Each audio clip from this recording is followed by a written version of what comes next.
it really got me. I was just like, that is so pretty. Like, I was like dead. And then I saw it came in pink as well, which was about $1,000-ish in total. I mean, that's kind of a bargain for an Hermes bag, but at the same time, I'm pretty sure that bag is haunted as well. Hey guys, welcome to my channel. I'm Jess. If you love shopping and handbag videos, please like and subscribe to my channel. I always forget to mention my lipstick of the day. It's Charlotte Tilbury Hollywood Lips. Looks like this. I think it's quite an old lipstick, so I don't know if they still make this, but the color is Screen Siren. So it's this, and it's just like a matte. It's quite thick actually. It's like a matte lip thing. So I really get inspired by watching other YouTubers when I think of like what I'm going to talk about, and recently I watched Classics with the Quirks unboxing of her latest bag. Now I will link it below, but basically she said that she was drawn to it because it had a really cool closure, and that made me think like, what draws me to a bag? I honestly feel like I can relate to Quirky in that I'm usually drawn to the way that a bag closes, and I wanted to go through things that influence me or draw me to a bag initially before I purchase it. So honestly, the first thing that will draw to me to a bag, I would say, is the brand. Now, yes, I'm a slave to designers, guys. I'm going to just admit it. I think that the brand definitely impacts on the way that I view a bag. If a bag is from Chanel, if it's Saint Laurent or Hermes or whatever, I'm going to think, wow, it must be something special. That's my first impression. You know, when I first started out getting into designer bags, I would constantly search eBay. I would type in Louis Vuitton multicolor. I would type in Chanel mini, and you know, I wasn't necessarily typing in quilted square bag. Like, I was looking for the brand. And I think a lot of us are drawn to a brand when it comes to buying bags because, well, we're under the impression that these are things that go up in value, or, you know, they have a special place in fashion history. They are timeless. They just seem like something more special because it's a designer brand. Sometimes this can be true, but sometimes I think you can find cooler bags that are not a designer brand as well. So although I would say at the moment I'm definitely drawn to Hermes bags because I am trying to only collect Hermes bags, because I know that sounds ridiculous, but I have gone through phases of collecting many other brands and it can be quite overwhelming. So by making myself just collect one brand, I feel like I have less temptation. But yes, I know that sounds ridiculous, me saying I only collect Hermes bags, because they are very expensive. So yeah, I don't know, maybe I should change my mindset about that. But the main reason why I'm usually drawn to a bag is because it's an Hermes bag, and that makes me curious about it and want to learn more about it. So definitely the brand draws me to the handbag. And yeah, the closure, the opening and closing thing, I think definitely draws me to a bag because, for example, with this Palunia bag, it has this really interesting clasp function, which I don't usually see in a lot of bags. You know, a lot of brands these days do like a magnet or, you know, a flap, or they might do like a zip top, and I don't know, I do enjoy unique closures, and I noticed that Hermes do a lot of really cool kind of buckles on their bags, and definitely I would say my most recent purchase being my Mosaic bag, I was definitely drawn majorly to the clasp of this bag, which is just a clip which opens like that. So that was like the selling point for me.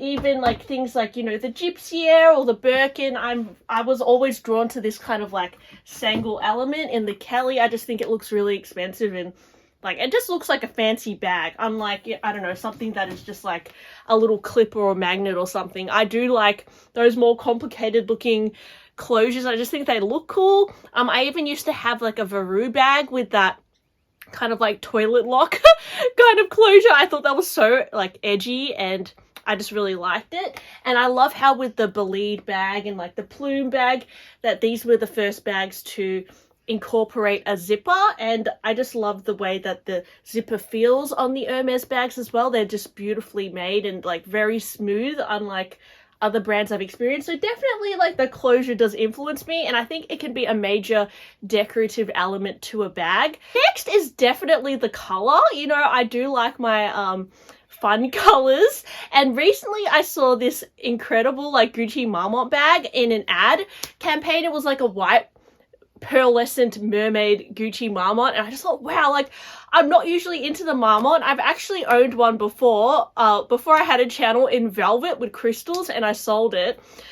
But I feel like the marmot is one of those bags that had major popularity a few years ago. Now it's kind of like, you know, not as popular as it used to be. It definitely is still popular. I see plenty of people wearing it, but it's not like, it doesn't have that novelty newness that it used to have. But this like iridescent color, guys, I was just like, that is so cool. And you know, I know Chanel does a lot of iridescent colors, even Louis Vuitton, but for some reason in this like puffy texture, it really got me. I was just like, that is so pretty. Like, I was like dead. And then I saw it came in pink as well, which even like made me want it even more. But, you know, as I said, guys, I'm trying not to waver from Hermes bags because there is too many pretty bags being released every bloody week. So, anyways, I just love the color of this Gucci marmot. I think it is breathtaking. Crazy that it's 5,000 Australian dollars. I remember a few years ago the marmot was nowhere near this price, and I looked at the plain regular marmot bags and they weren't anywhere near this price either. So I think it's that iridescent finish that is jacking up the price. I also noticed, off topic here, but this new marmot shape in like a square design. Have you guys seen that before? Because I've never seen it, and I just thought that was really interesting as well. So the marmot bag, you know, I kind of thought they were fizzling. It was going to start fizzling out now that there's the new creative director, Santo, new creative director, something Santo. Sorry, I have a mental block. I'll put his name down below. But yeah, I thought that he would like phase out that marmot design, but it seems like maybe not. Although I have a feeling this is from the design team because we haven't really seen the new creative director's designs come into the stores yet. But yeah, I don't know. I really liked that color. So definitely color draws me to the bag. I mean, one of my favorite bags is my Rose Extreme Pinkerton, and I would say Rose Extreme is like definitely one of my favorite colors from Hermes. I would love like a Rose Extreme Kelly or a Birkin. That'll be so pretty. Probably in a smaller size though, but yeah, I just think this is such a gorgeous saturated pink. And I would say Hermes is like definitely nails colors. Like, they just know how to make the colors look so impeccable. Like, even from afar, if you're not familiar with like a shape of an Hermes bag, like even something like this, you can just tell it's an Hermes bag purely based on the quality or the clearness of the color. Like, it's just, they just know how to dye their leathers in such an immaculate way. I can always tell when something is Hermes just by the leather. So yeah, definitely the leather and color draw me to a bag as well. Next, what was my next point? Let me just see my notes. The price? Yes, so if I love a bag enough, guys, I will pay the price. Like, yes, I am that crazy. I will spend thousands of dollars on handbags. But if I find a good deal on the pre-love market, that definitely influences me to buy it as well. For example, with my So Kelly bag, I recently impulse bought this on Luke's It Forward because it was going for a pretty good price. It was 3,800 Australian dollars, which is not cheap, but I usually see these So Kelly bags going for above 5,000 Australian. So when I see a deal like that, that definitely makes me pull the trigger because I'm like, oh gosh, like that's such a good deal. Should that be a reason why you spend thousands of dollars? Like, I don't necessarily think so, but I must admit, price does influence me, especially if I see a good deal on the pre-love market, which is why I need to stop scrolling because, you know, I can't be just picking up all the deals here. I'm not like a consignment store or something. I don't necessarily want to buy bags at good deals in the thought that I might sell it and make profit in the future. Or I don't know if I was really thinking that with this bag. I think with this bag, I did want a So Kelly, and then I saw one pop up for a good price, and I was like, I better buy it now, because I probably won't find that price again. But it was an impulse buy, so I'm definitely influenced by price. If I see a bag for a reasonable price or a good deal, I will be more inclined to pick it up. I mean, even this bag, this Pelunia bag, it was 600 Australian dollars. And it had to be bag sparred, so I paid $600 for the bag, and then I took it to Hermes, and it was about $400 to restore the leather. So it was about $1,000-ish in total. I mean, that's kind of a bargain for an Hermes bag, but at the same time, I'm pretty sure that bag is haunted as well. So yeah, price, I get sucked into good deals sometimes. Definitely if a bag is like $30,000, like a Bergen 25. When I went to Japan, there were so many amazing bags that I fell in love with, but the price was just too high, so I didn't pull the trigger. But yeah, the price, it tempts me if I see a good deal.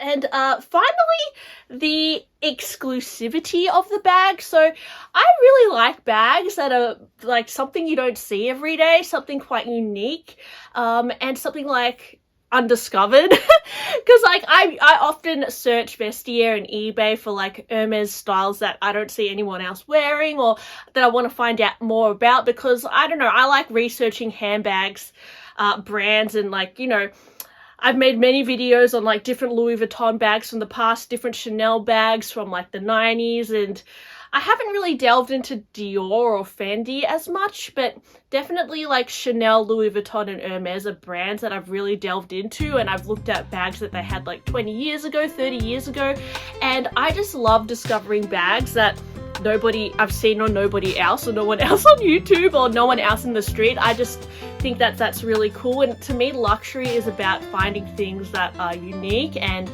rare, because it's just like, yeah, I don't know, that's what I'm usually drawn to. In the past I used to buy bags that were like, you know, classic staples, like, you know, the Speedy or something. Not dissing the Speedy, I think the Speedy is a great bag, but you know, a Chanel mini in black, or you know, those classics. And I do still have classic bags as well, but these days I'm kind of drawn to those more like undiscovered styles, like things that I think just look really rare and cool, or a limited edition or something like that. Yeah, definitely the exclusivity for me can draw me to a bag. Like if it's a really rare color or cool leather, or again like a unique clasp, like I really like those elements. Thanks for listening to my blabby video today, and let me know, guys, what draws you into buying a handbag, or yeah, what are the main factors that influence you? Let me know, and I'll see you guys on my next one. Bye!